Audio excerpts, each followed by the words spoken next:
You find a flight.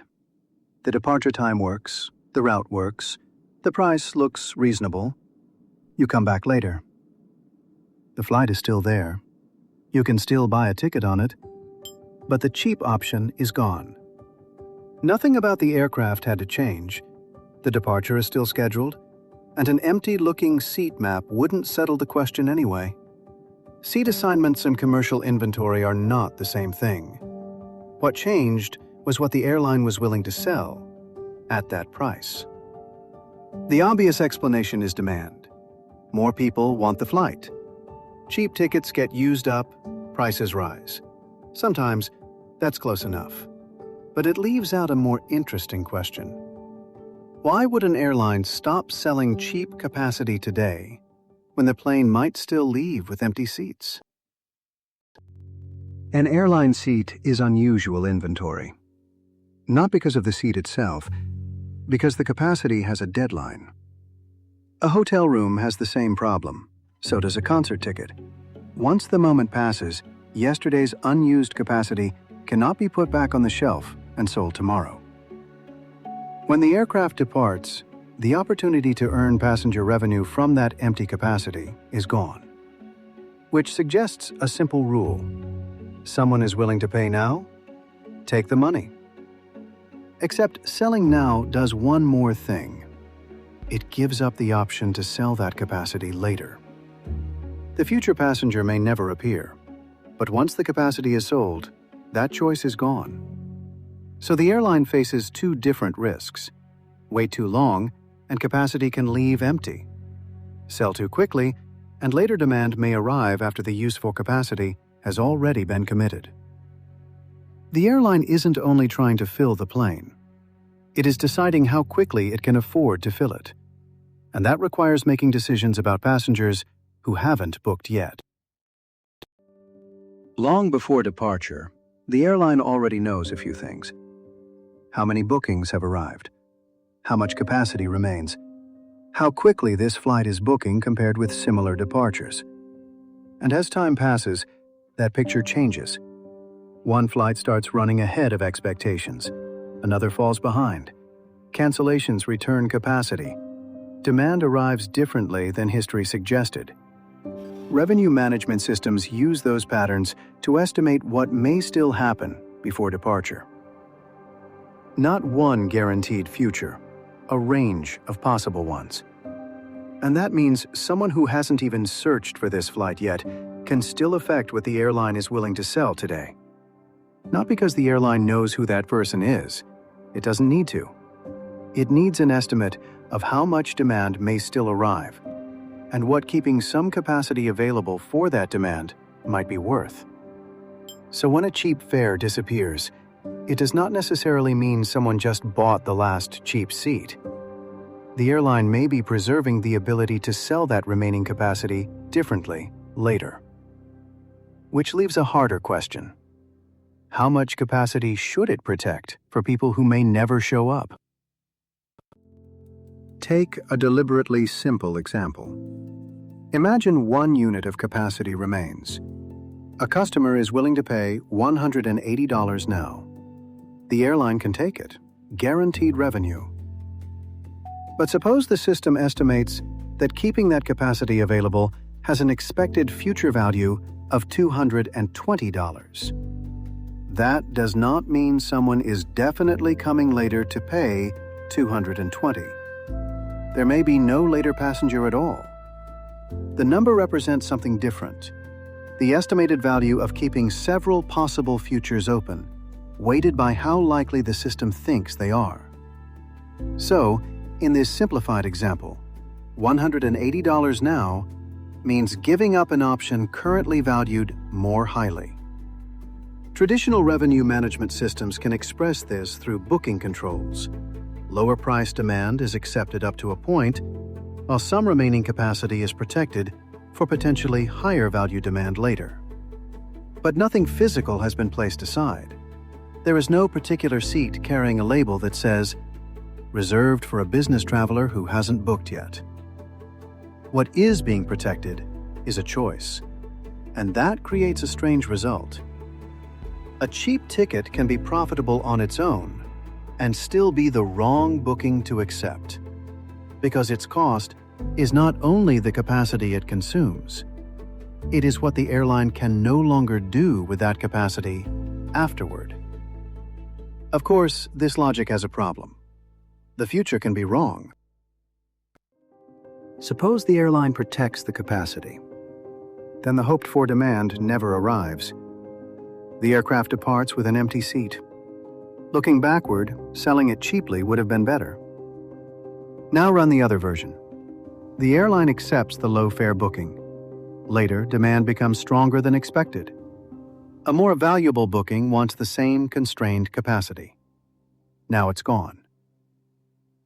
Revenue management lives between those two mistakes. Sell too much too early, and later demand gets displaced. Protect too much, and capacity can expire unused. And this matters because a reasonable decision can still produce a bad-looking result. An empty seat at departure does not automatically prove that the airline should have sold it cheaply weeks earlier. At the time, nobody knew the final outcome. The airline was choosing between uncertain futures. And those expectations keep moving. Bookings may weaken. Cancellations may return capacity. Demand that once looked likely may stop appearing. When that happens, protection can be reduced. Lower-priced availability can sometimes return. So time does not simply push airfare upward. Closer to departure means less time remaining, but it also means more information. Sometimes that makes capacity more valuable, sometimes less.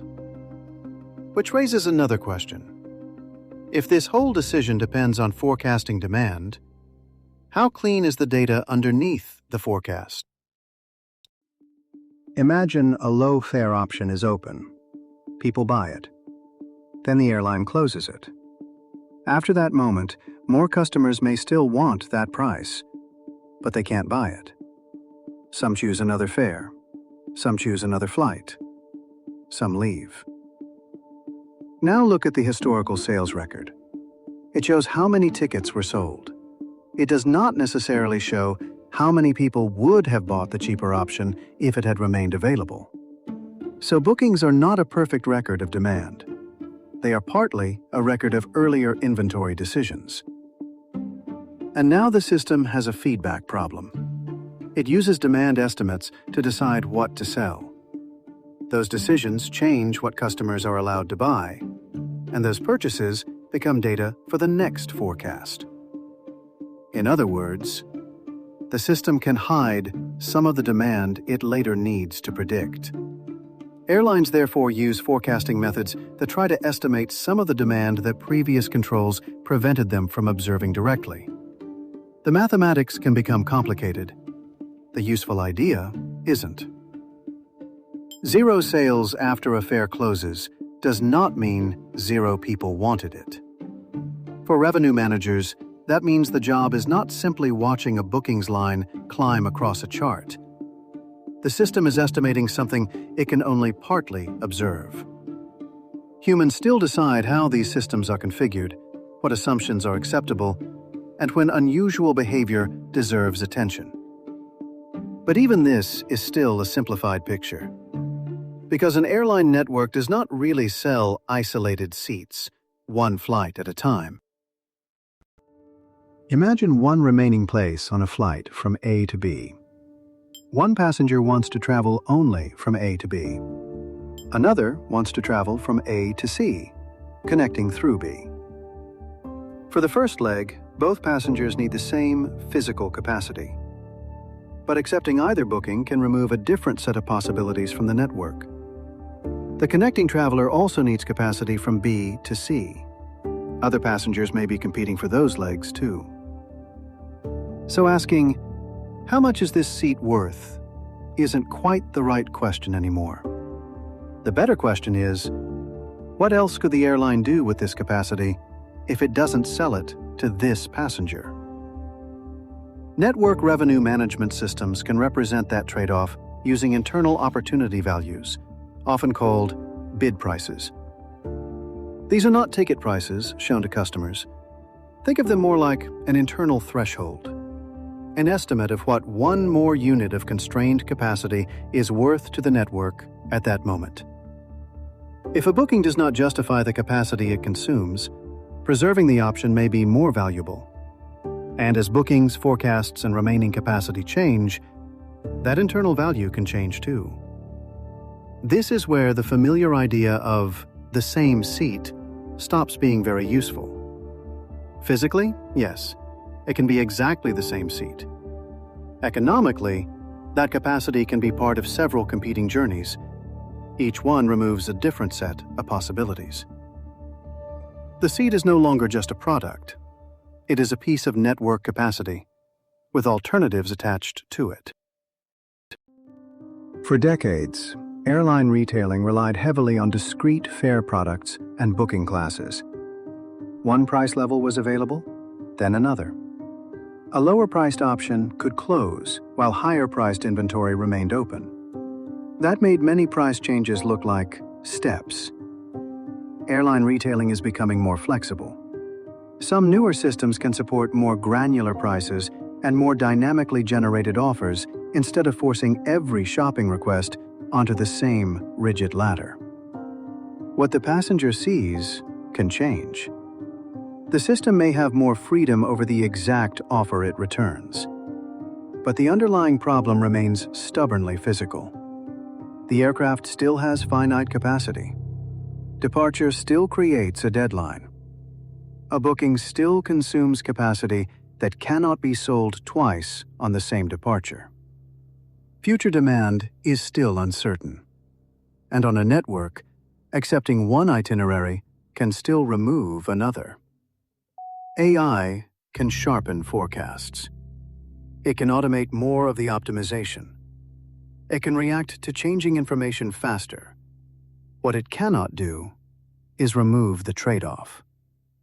And a dynamically generated price does not, by itself, prove that the airline has worked out exactly how much you, personally, are willing to pay. Those are different claims. The more important change is this. Pricing systems are becoming more flexible in how they express a capacity value that was never fixed in the first place. Which brings us back to the flight we started with. The flight is still there. The cheap fare isn't. At the beginning, that looked like a price changing on something that had stayed the same. Now look at what could have changed instead. More bookings may have arrived, or fewer. Cancellations may have returned capacity. The forecast may have shifted. Another part of the network may have become tighter. Different itineraries may now compete for the remaining space, and there is less time left to wait. The physical seat did not need to change. What changed was the value of keeping its capacity available. Until eventually, there is no more future to estimate. The aircraft departs. Any remaining passenger revenue opportunity for that departure disappears. There is nobody left to wait for. No later booking to protect against. No alternative future use for that capacity on this flight. And that is the part hidden behind the price you see. The airline is not only asking what it can earn from selling capacity to you now, it is also asking what it might have to give up by doing so. For a while, that answer can keep changing. Then the door closes, and the option is gone.